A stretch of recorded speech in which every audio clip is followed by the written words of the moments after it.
Let's consider for a moment the question, why are most Black people poor? Perhaps this is a question that has sometimes crossed your mind, or you often think about it. Why are most Black people poor in the world? Is it because of their race, skin color, or location? Maybe it's because they don't have access to many things that white people have access to. First of all, let's see where this problem started from. Up until the 14th century, Africa still held one of the richest empires in the world. Africa was doing great in economy, trade, agriculture, mining, and infrastructural development. There were accounts of inventions and innovations that came from Africa. But when slave trade and colonization came, Africans were robbed of their things. Their resources were looted away in multitudes. Is the looting away of the resources the reason why Africans are poor? Let's discuss further. Poverty is not created by losing what you have. It is created by not recognizing what you have. Even if the white people took away all the resources in Africa, they can't still make Africans poor, because poverty is not in the physical things that we see, but in the abstract things that we cannot see. For a person with a rich mindset, he can create wealth anytime, any day, anywhere. He's not limited by location, time, or place. Even if all his wealth is taken away from him, he can create a new one over and over again. Riches are not limited to only the physical things that we see, but they are present in the abundant things that we cannot see. So, what makes Africans poor? It is the mindset, the way we see ourselves, the way we think, and the way we interpret things. Because of the history of slavery and colonization that we have, many of us have not come out of that mental peonage yet. We still keep thinking about them. We still keep thinking we are victims and disadvantaged. We still think somebody is behind our problem. Yes. We can identify the problem and know what or who the causative agents are, but that doesn't mean we must continue to play the blame game. It doesn't mean we must continue to leave our life in the hands of the oppressors. Rather, we must take action. We must take responsibility for our own life and move forward. We don't want to keep dwelling in the past, but we want to create a better future for ourselves and our children.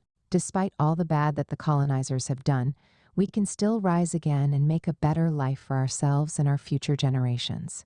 The ball is in our court, and we can decide what we want for our future. Africa is a land of resources, both human and mineral. We can never be short of resources. Our land is always flowing with milk and honey. No matter how much the foreigners have come to drain our resources, we will always have more than enough for ourselves and those around us. We've got to come out of this mentality of lack and poverty. We've got to take ourselves away from this mindset of slavery and colonization.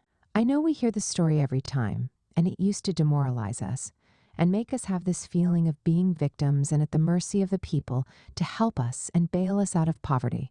But no one will help us more than we can help ourselves. No external help is sustainable. We must focus on the inside and tap into our own grace and ability that the Creator has given us. Contrary to what many think, Africa is not disadvantaged. We are not unfortunate or unlucky. It's not a bad thing that we are born in Africa or have African origin. Black is not cursed. Africa is not cursed. We are blessed people.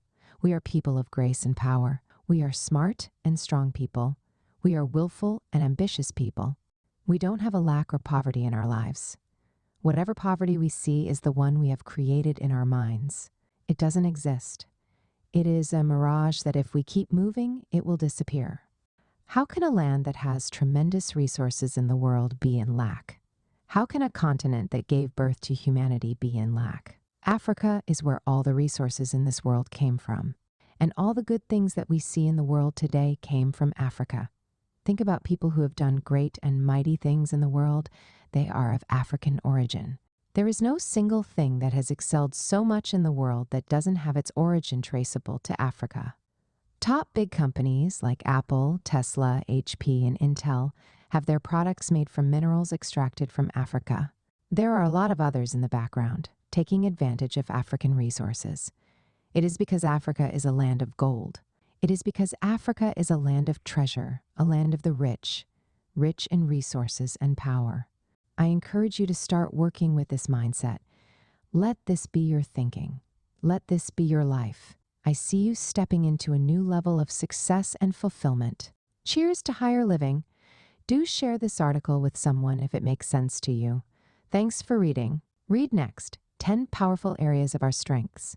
Will you like to write a book, share your story, ideas, or knowledge in a book? Now it's easier than ever.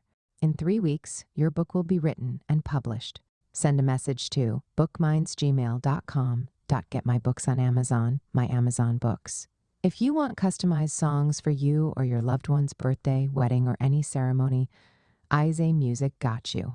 Contact plus 31,685,150 4,300 and also check out these posts.